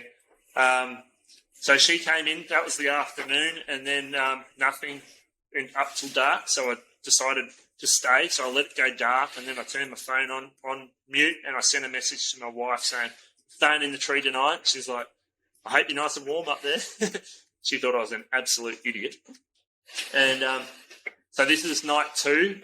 And so I stayed the night up there, and I heard a few animals come in and out of the night, but I wasn't game to look over the edge or anything like that. So you haven't left the tree for 2 days at this point? No. Yeah, this is the second night. I'm still in there. I haven't. Can I ask about the evolution process? Yep. So have you ever seen those 1.5 kilo Beechworth honey tubs? Beechworth honey tubs. Yeah, I know the one. You know the one? Yeah. Well, I'm going to. That was my. Say no more. Yeah, but in saying that, this is a full day, and because I wasn't active, I wasn't even hungry. I didn't really even eat lunch, so nothing had started to work. If you know what I mean. So I got through day 1 with just wean in a bottle, and I didn't have to go number 2s. So yeah. Morning of day 2, up early, crack of daylight, waiting, a few wallabies again, a few more birds and whatnot coming into the water, and nothing all day, nothing at all, no deer, nothing. So messaged my wife later on when it went dark, staying in the tree again. She's like, "Are you serious? So this is 3 nights?" And I'm like, "Yep, it's definitely going to happen tomorrow," because it was really quiet that afternoon. Like there was no car traffic, or I felt like maybe everyone had been and gone. And so another night in the tree, but this night for whatever reason there was a bunch of bull ants, and I did have a zip up thing, but I don't know how they were finding the way in, but where the 2 zips were meeting, they were sneaking in there. So I was killing bull ants most of the night. Anyway, so woke up at daylight. So this is morning 3. Got up, sat up again. Same thing, wallabies, birds. And I was sitting there, and I was in my little my swivel chair, and I was half dozing off. And I remember looking and going, "There's a hog deer," and it just had ghosted through it like 20 yards. I didn't even see if it was a stag or a hind. I didn't stop. I think it was coming into the water, but I think me going like that it had caught my bit of movement, and so it just drifted off. And that was at about 10 o'clock in the morning. So I stayed, and nothing came in the afternoon, and it went dark, and I went, "Oh, no, that's it. This is just stupid. This is a stupid idea." So I climbed out of the tree, left my swag there, took my bow, and I walked out, and it was about 9 o'clock at night because I'd left it really late, so I didn't spook anything. And I walked out, so I headlamp, and I walked out into the first swamp, and there's the stag I wanted, just standing there on the edge of the swamp. I went, "You asshole." So I walked past him, got in the ute, flew home, had a good feed, had a shower, slept in till about 4 in the morning, back out there, and I spent another day and a night out there. So yeah, I did do 3 days and 3 nights without coming out, and then spent another night up there with no result. And I had the camera there the whole time, and from the last time I was there for the rest of the season, not one of those stags came in. They disappeared. How far was he from where the tree was? The stag you saw at the swamp? Line of sight, 250 metres maybe. Oh, not far, eh? No, sorry. just on a different pad. Really. Heartbreaking. So for how regular they were coming in prior to the season, as soon as it went season, those stags just stopped. And the one hind that did come in, she was one that I'd had on camera for 12 months. She was just like she lived there. That was her. Like, she had a little scar on it. And so I could tell that was her. Yeah, so that's my hobby story, living in a tree. You haven't chased hoggies since? No, I haven't. And actually, that was the end of bow hunting for me too. Started at the tail end. Yeah. So it was one of those things where I literally didn't look at my phone for 3 days. And people are like, "Did you get bored?" I'm like, actually, the whole time I was so focused that a deer would come in that I wasn't bored for a second. Like, I spent all that time, but I did a lot of thinking, and that's when I came up with this new lifestyle of, I think I'll go back to the rifle now. Yeah, I understand it. We had a few people join us in our hunt camp last year that they took some advice. They're fairly new at hunting deer, so they took some advice on what to look for. This is what scrapes look like. This is what sign looks like. What grain trails look like. You can find those in a nice, spot just back from where that rub's going to be, or that pad is. It's probably a good spot just to stop and observe and get used to the bush. Well, poor old bow hunters saw deer, stags, or bucks coming into just outside of bow range. More often than not, and guess what? They're coming back this year with rifles. So and now they won't see a bit more successful. No, that's right. They'll be too busy dealing with it. So that's all right. But you've chased the other species with your bow at the same time. How'd you go with those? Yeah, so it started with a bloke that I was working with, basically, and he was bringing in the Australian bow hunting magazines in, and I just got hooked on it. And he goes, "You want to be careful, you'll end up buying one." And I bow hunted as a kid, but as soon as I was able to shoot a rifle, the bow got left behind, if you know what I mean. And so eventually, I did. I picked up the bow and I just started shooting flat out, and I ended up breaking the limb on a cheap bear. It was a bear bow, and then I ended up splashing out on a nice Hoyt, and because I thought, I'm going to stick at this, I'm going to have a red-hot crack, and I actually parked the rifle up. It didn't come out of the cupboard for 4 years, so it started with rabbits and foxes, but quickly it started over summer, so it was rabbits and foxes, and then quickly I was just like, I've got to kill a sow, I've got to kill a deer, a big animal. This is going to be awesome. So it wasn't long. I think it was only 3 or 4 months in, and I shot my first hind with the bow, and it just started an obsession of trying to get everything with a bow, basically. So I ended up chasing Chiddle in Queensland, up in the basalt wall there. Big boars up there as well, and Queensland reds in the Brisbane Valley, fallow deer in Jindabyne. All cracker hunts. Like, I can't say I've ever shot an animal with a bow that doesn't have a story that I could talk about for hours, if you know what I mean. Like, they all were earned and just all special hunts, if you know what I mean. There was no real easy, I just walked up and shot one. Right. Well, I have another question, completely off topic. It was the first question posted to the group. I don't know if Dan's still on. Let me read it. He's just replied saying he is. He is, okay. So here it comes. You might need to give it a little bit of thought before you answer it. But Zeb and lads, that'll be us, fellas. What are your thoughts on hunting groups who are turning a profit off the industry but not advocating for their members on important issues like the reduced duck hunting season this year? Oh, okay. What action do we need to take to help secure the future for all hunting in Australia? Sorry to ask the hard questions first. No, thanks, Dan. Good question. It's relative, actually, because obviously we've had our duck season announced, 5-week season and 4 birds a day. which is absolutely ridiculous after 3 years of La Nina down here, where we've had well above average rainfall. Ducks have been having multiple clutches of chicks. There's more habitat around now than there was 3-4 years ago. So, yeah, it's a major issue, and I think it's a pretty straight-out attack at the lifestyle of the duck hunter. And I don't know whether Dan has read my messages somehow on Instagram this week, but I've had a bit of a chat with a couple of people that this seems very relevant. Basically, yeah, so I believe that we should all be supporting field and game in Australia, whether you're a hunter, you're a fisherman, you're a four-wheel driver, you're an outdoor enthusiast. If you don't want to lose your lifestyle, we can't lose duck hunting in Victoria, because if we do, let's hope that we don't, but if we do, these greens are just going to attack the next group.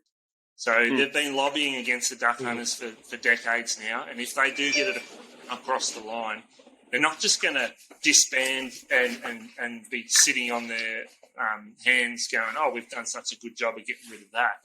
They're just going to be on to the next group, and that could be your group of people. So I think we all need to band together, not just duck hunters, and I think that's been proven, because I put out a fair crack of a post there on Instagram and Facebook saying, come on, let's get behind field and game. They've actually put up a GoFundMe sort of page where they're trying to gather some donations to make a fighting fund, and within 2 days they'd raised $50,000. So I'm sure they don't have 50,000 members, so more than just their members are donating, and they're donating a lot of money, which is really it's really good to see. And I think where his question's coming from is, I'm not going to mention the club that's involved, but they were not really strong in trying to support what's going on, and they were actually thanking the government for the season that we've got. And I think that's just crap. I think we need to be doing more than thanking Dan Andrews for the crappy season he's given us. But yeah, what we need to do is we need to get behind these big groups that are down here that are actually going to have a crack at trying to support duck hunting and keep it going, because we don't want to lose them for more than just the people that are doing it. So comments on that one, Dan's replied saying, coincidence, Zeb. Yep. Mick Atkins has replied saying, absolutely spot on.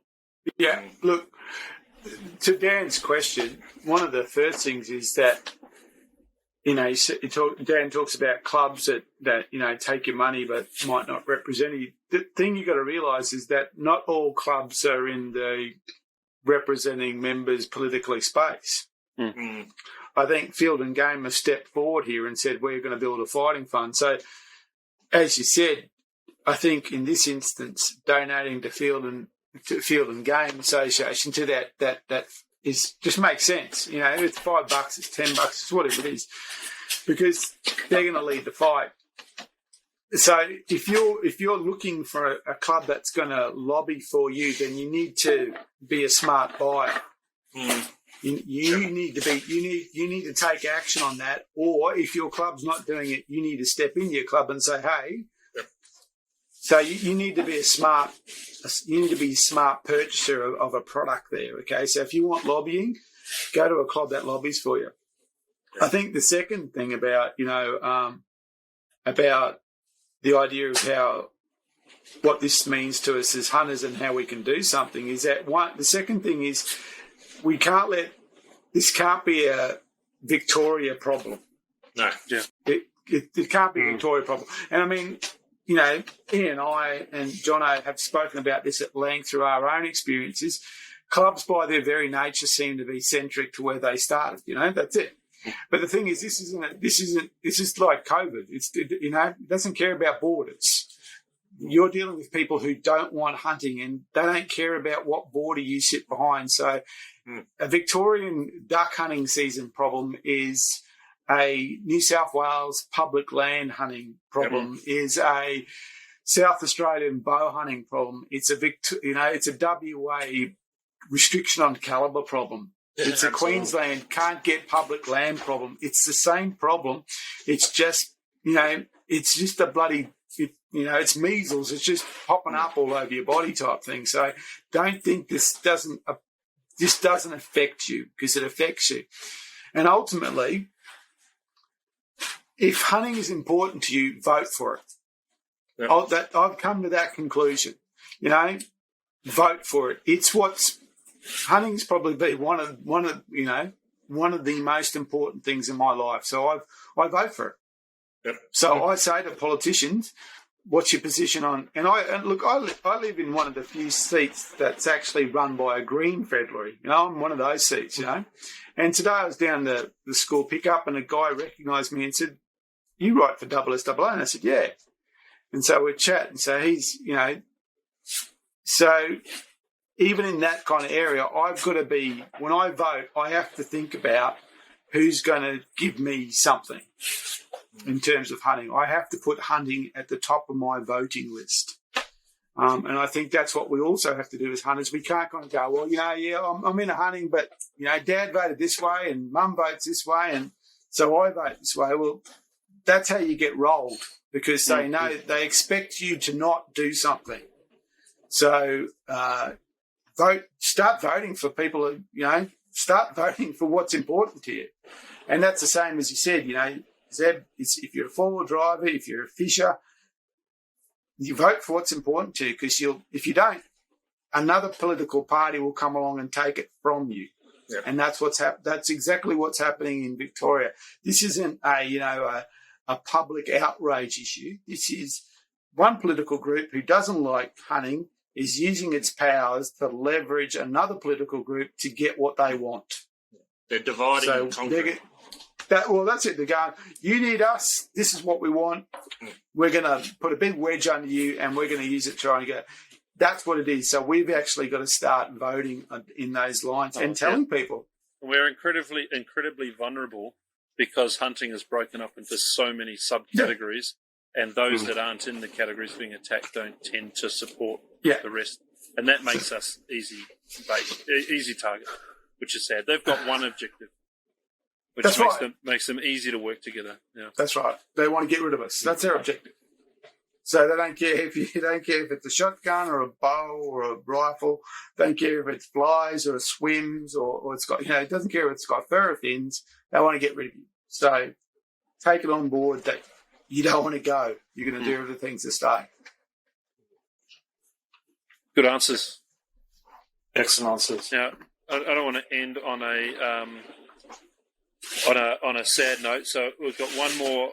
Well, we might have a couple more, but we're going to zip back over to Zeb now and talk about some pretty rare or strange things that he might have seen out there in the bush. You spent a lot of time out there. I was listening to one of the other podcasts recently, and they were talking about characters that live out there in the bush and are stumbled across from time to time. What have you seen? You must have seen some crackers. Yeah, I've never run into the Button Man. The Button Man. Yeah. Have you heard of the Button Man?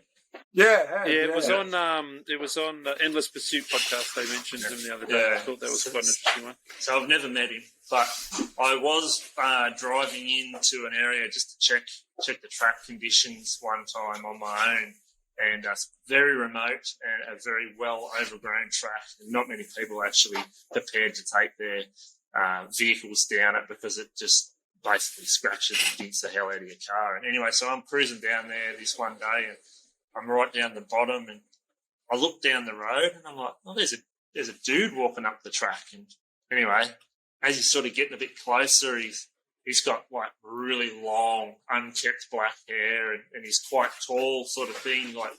And he had this backpack, and he sort of looked like I don't know, like one of those blokes that has that plays the harmonica and the guitar and a drum. Like, he had like everything hanging off him, like bloody lights and bloody billy cans and frying pans and all this shit hanging off him.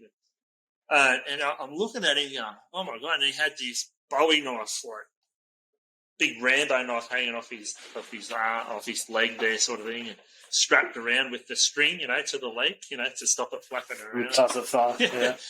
Anyway, he sort of come at me, and I'm like, far out. And I've wound down the window, and he's come up to the car, and he goes, "Oh, here you are, mate. Oh, I didn't expect to see anyone up here." I said, "No, I didn't expect to see anyone either." And he goes, "Oh, do you mind if I charge me sat phone while we're having a chat?" And I'm like, "Yeah, right, no worries." As I'm looking, Got to be here a while. this is, oh God, this is 15 years ago, before Crocs were sort of even a thing. And he had Crocs on. Oh, really? And I'm like, dude, where's your boots? And he goes, "Oh, I've been getting these terrible blisters, and the only way to give any relief is to wear these bloody Crocs." I said, "Yeah, righto." Anyway, so I've taken his sat phone and I've plugged it into my ciggy lighter with my ute on and given it a bit of a charge. And I said, "Well, you've got a bit of a story to tell. Let's hear it." And so where we were was on the Maroka River, and he had been dropped off at dinner playing, which was like, to drive there would take half a day. And he was dropped off 10 days ago, and he'd been hiking the Macmillan walking track all the way, and his plan was to go all the way out to like South Gippsland over 2 or 3 weeks. And that was his thing solo, and he had little food stashes that he'd dropped off over the last few months in little areas, so he didn't have to rely on anyone. The only thing he needed was the sat phone recharge every now and again. I think he had like a little solar panel, but it hadn't been working or whatever. Yeah, so he was walking through the bush like Rambo. Only weapon he had, though, was the big knife. And I said, "What's the go with the big knife?" And he goes, "Oh, I get a bit worried about these dingoes and stuff up here." And he goes, "They come into camp quite regularly, and I just wave it around and scare them off." I reckon they'd be pretty scared if they saw you in the bush. Anyway, yeah, so he was a bit of a wild character. Not something that you see every day. And, yeah, he was on his own little mission, so that was pretty cool. You found any old mines or relics and those sorts of things? Oh, not really, no. Like, most of the area I hunt is not like, there's no gold there, I don't think. So it was never really explored. But, so I've never really found any of that sort of stuff. But I did, so just for the topic of what I've seen that might be rare is one time there I'd hiked into this area, and it was a new area to me, so I'd sort of crossed over the river and was exploring, this system on the other side, and it had this big rock belt, like a big cliff, and I couldn't get up through it, so I just walked along underneath it and found a bit of a deer trail and did that just until I got to the end of where the rock was. Then I could poke up over it and go up and have a look into this other country. So I'd done that, and, that was the day. It was all good. And then I come back to camp, and that night we got like 2 inches of rain, like just hammered down. So we're just stuck in camp all night, basically, just trying to divert water and all the rest of it. I got up in the morning, and the river was up so high that I couldn't go across to the other side. So I thought I'd just hunt campside of the river. And so I was just walking along, looking across the river, basically, so a big valley. And I was looking at the big rock outcrop thing that I'd been walking underneath the day before. And I was just walking along going, "Oh, yeah, that's where I was." And then I walked along, and then I just heard this big crack, almost like a tree breaking. And I looked across the river because it was quite still. And off that big rock outcrop, a literal rock about the size of a small car had dislodged at the top of it and was coming down the hill, and like it was almost vertical hill. And it was just knocking over trees like the size of my chest. Like it comes roaring down the hill, just smashing all these trees, and then at the last bit it actually got airborne and landed in the middle of the river and just disintegrated into heaps of little rocks. And like the splash was, 100 foot tall. And I just realised that 24 hours ago I was walking underneath that, and like it would have just been, no one would have even found me. I would have just been fertilised into the ground. So it was like a full avalanche, and it sort of makes me look now at those rocky outcrops. You do see where rocks have come out, and you can see scars on trees and like furrows where the rocks have come down the mountain. And I've actually seen one YouTube video in the same country when an earthquake happened here, and they heard rocks and stuff rolling over night time. When they went and investigated in the morning, they found one of these big boulders that come down off the hill and hit trees and smash trees. And yeah, it's just, you've got to be very careful where you're camping and be mindful of those sorts of things, I suppose. Yeah. You found Indigenous site? No, nothing Not here. a lot of that with you? No, I don't know. I don't know if it's just that remote and probably that sort of terrain that, like, to be honest with you, there's one spot that I've hunted for 25 years, and this year just gone was the first time I've seen a kangaroo. So I've only ever seen deer there. I've never seen a wallaby, and it's not that I haven't seen them. There's no sign of them. There's no poo. There's no marks. There's nothing. There's wombats there because I see their holes and their scratchings and their poo, but I have never seen a wombat in 25 years of hunting that area.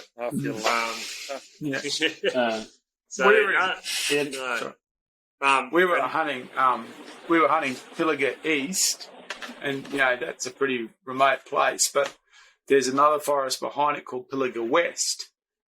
And Pilliga East, at least you can get access via the mule hire. You've got to drive through Pilliga East to get to Pilliga West. And we were in Pilliga West. And we were in there in the drought, and there was these wild horses in there that were in really bad condition. They had that where the heel starts to collapse, and their hoof actually starts to curl over and stuff like that, We saw one of these horses, and it was just, it was a horrible looking thing. And it just wandered off into the bush. So I just followed it up. And I was following it up for a while. I could see it, and then it just disappeared, and I just kept walking. So, we're like a long way from anywhere now. And then I found a computer printer. It's just there. And that's it. It was like that. It was like someone was in a plane and threw it out the window. And it was just bizarre. It was like that. It's bizarre. I've even got a photo of it somewhere. I just went, it was the old dot matrix style, one with the little rubberized wheels on the side type thing. For the paper. I went. That reminds me of something I did find in the bush.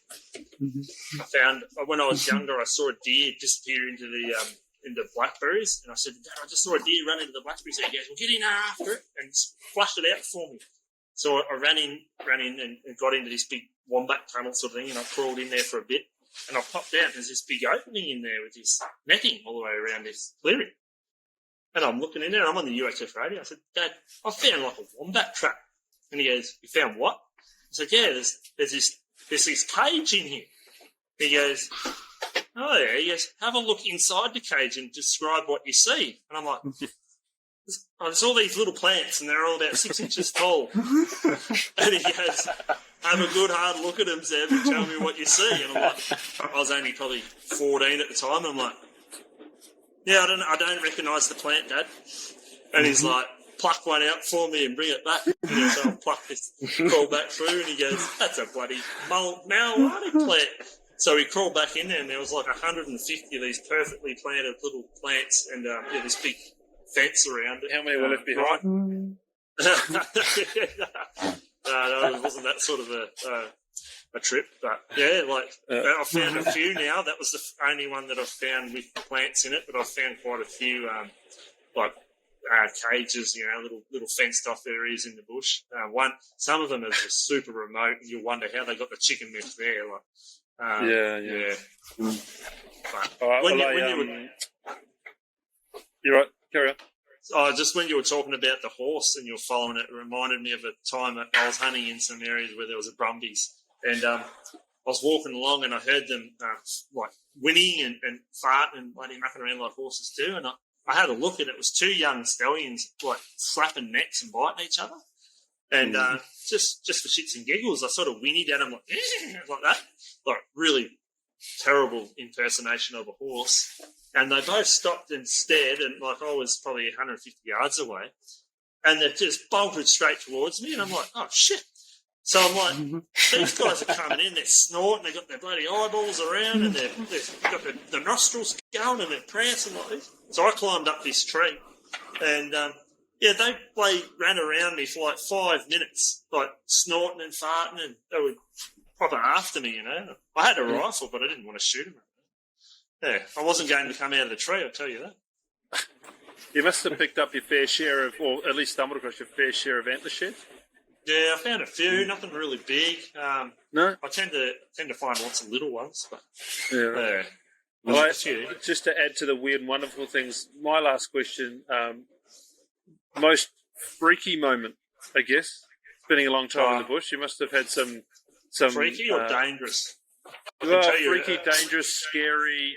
You know, I'll give you one, and then this is what I was looking at. The freakiest moment for me ever in the bush was when I took up hammock hunting, and I was in state forest by myself, and it was 2 o'clock, 3 o'clock, something like that in the morning, silly o'clock in the morning, and I was nudged awake, and I didn't know what it was, but I'm a reasonably big dude, and me sleeping in a hammock, trying to get out of a hammock after being nudged awake is like what you'd imagine in a cartoon with arms and legs and spinning and shit. Right? There was no way out of there. I was completely tangled. I got nudged awake in the middle of the night by a cow. A cow? And I had no idea what it was. But I can tell you I was beer packing myself. That's what I'm thinking about when I think about freaky stuff. I think I've been into bush too much from a young age to think that there's anything out there that's not bump just in the night's a not normal your thing, yeah. No, I just think, it's a deer. Like I've had. If you watch my YouTube enough, you would notice pesky possum, but he's about the only one that comes and annoys the hell out of me. I haven't Jono and I had that. Sorry, mate. I just haven't had any. Jono and I had that. Go, buddy, go. No, you're right. I'm done. Jono and I at Severn had this. We were sitting on a dam just before first light. We heard this smoker's cough. Okay, what the hell is that? And then, we heard a rooster, and I thought, man, that's the bravest rooster in the world to be in here, because this is full of foxes and dogs and stuff. And then we just heard this coughing, and it was like literally there was someone on the dam got up, must have been sleeping on the dam type thing. It sounded like that. So nothing turned up. We could hear the cough, but we couldn't see what was coughing. So we moved on, and maybe an hour later, I spotted these goats above another dam, and we shot those goats. And just as we're like prepping out these goats, we hear that and look up, and it's this young Billy. Yeah, it's a Billy on the top of the hill. It's like a smoker's cough. Said, Jono, shoot him. I shot him on the cliff. But it's just this weirdest animal sound I ever. It didn't sound. It sounded like a person. It sounded like someone. Someone had already had a 20-pack that right. Yeah. Unreal. No wild dog experiences. Harassed by dogs or anything like that? No, nothing like that. No, you're lucky. You hear a lot of those stories. I think I'm the one that people. Are there many dogs up there in Victoria? Yeah, seems so.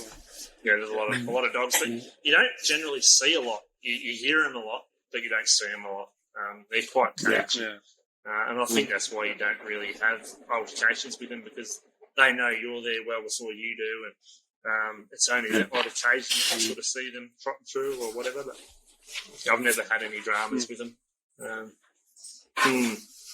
well, hopefully you don't.